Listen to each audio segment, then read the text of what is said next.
Si tu habites en France, tu sais commander au restaurant, tu sais te présenter, tu sais faire du small talk, mais si la conversation va un peu plus loin, tu bloques. Ou alors peut-être que tu essayes d'emmener la conversation plus loin, mais tu n'y arrives pas.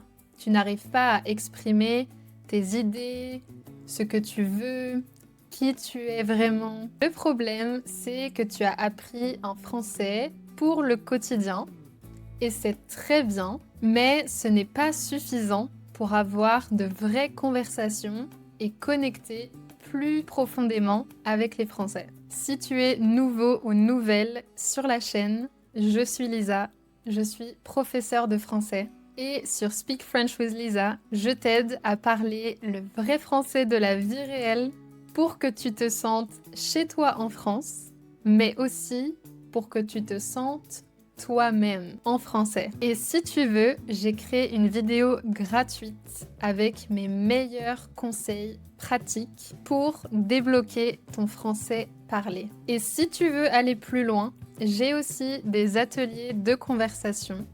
Je t'en parle un peu plus tard dans la vidéo. D'abord, je veux préciser quelque chose. Le small talk, c'est très utile. Ce n'est pas quelque chose de superficiel. Le small talk, c'est la première étape pour créer un lien avec un voisin, un collègue ou quelqu'un que tu rencontres pour la première fois.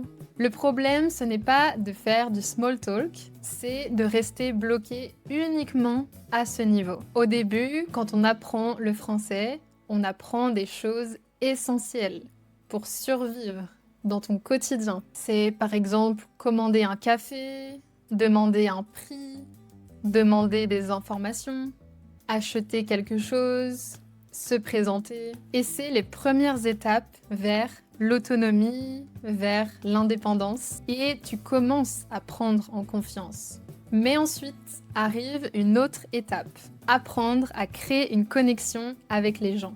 Savoir dire « je vais prendre un café s'il vous plaît », ça te permet de fonctionner dans ton quotidien. Mais savoir expliquer « j'adore vivre en France parce que j'ai découvert une nouvelle façon de vivre ». Au début, j'avais du mal avec certaines habitudes, mais maintenant, je me suis habituée. Ça te permet de créer une vraie conversation.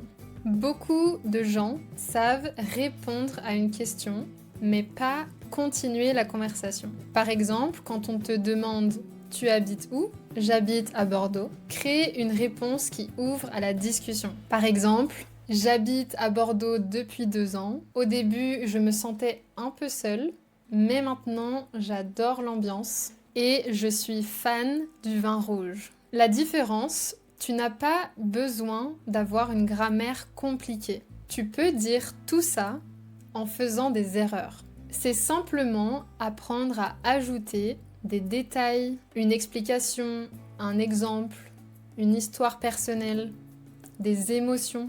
Maintenant, de quoi tu as besoin pour aller au-delà du small talk? Tu dois apprendre à développer une idée, au lieu de répondre quelque chose de très simple et très court. Par exemple, j'adore Paris. Réponds plutôt aux questions pourquoi, depuis quand, qu'est-ce qui t'a surpris, quelle expérience tu as vécue. Ensuite, tu dois apprendre à raconter une anecdote. Parce que les conversations, ce n'est pas seulement des échanges d'informations. Tu as besoin aussi d'histoire. À la question « Tu as passé un bon week-end ?» Au lieu de répondre seulement « Oui, c'était sympa », tu peux dire « Oui, c'était sympa. On est allé à la montagne. Il a fait beau, mais le dernier jour, il a plu. Et finalement, c'était encore mieux parce qu'on était seul sur les chemins de randonnée. » Là, la personne a quelque chose à laquelle elle peut réagir. Les relations profondes se créent quand on partage un peu plus de choses sur soi. Tu peux garder quelques phrases utiles pour faire ça. Par exemple, je me sens ou je me suis sentie.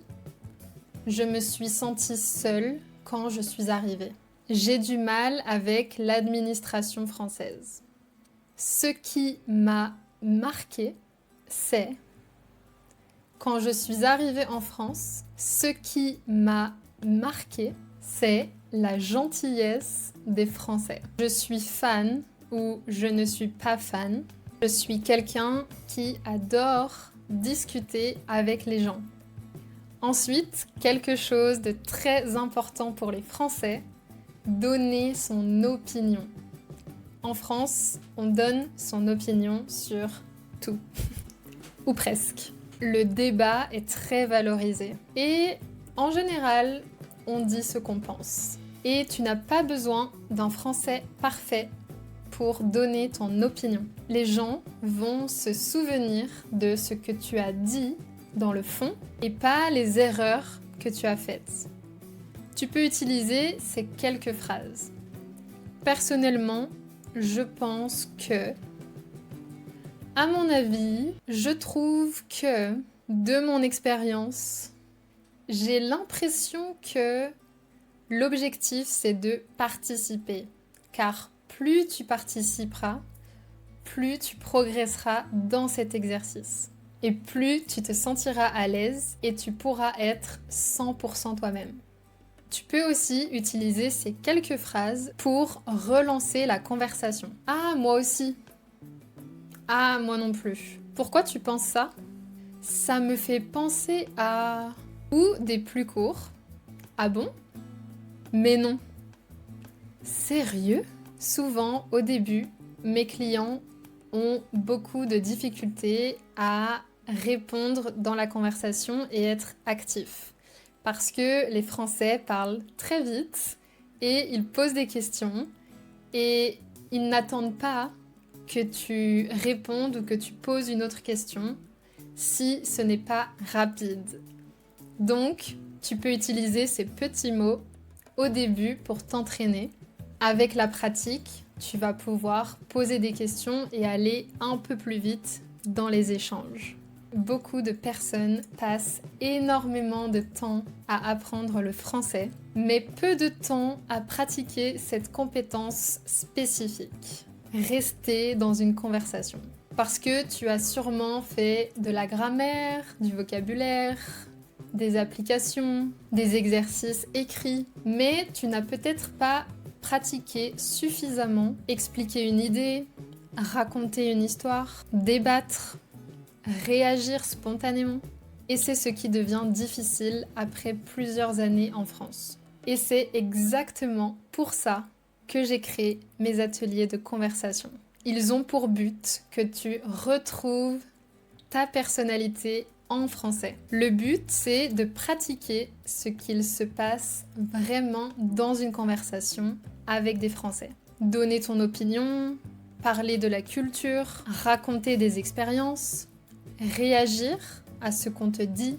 Le but, ce n'est pas de parler un français parfait. Ces ateliers, ils sont là pour que tu n'aies plus à rester en retrait dans une conversation, pour que tu partages tes idées, tes opinions, ton histoire, de réussir à rire, débattre et créer de vraies connexions. Dans les ateliers, on explore des sujets qui vont au-delà du small talk. L'actualité, la culture française, la vie quotidienne, les relations, le travail, les amitiés, la réalité de la vie d'expatrié, exprimer son opinion avec confiance, nuancer ses idées, être d'accord, pas d'accord, expliquer, comparer, donner des exemples, apprendre à répondre spontanément. Alors si tu as déjà les bases en français, mais que tu as besoin d'aller plus loin que le small talk ou commander, n'hésite pas à nous rejoindre.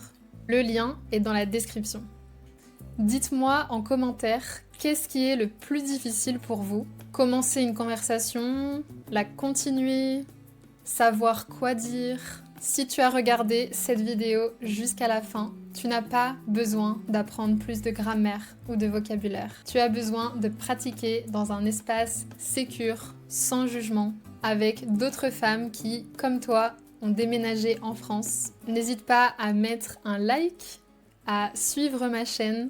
J'ai aussi un Instagram où je partage beaucoup de choses. Tu peux aller me suivre. À bientôt!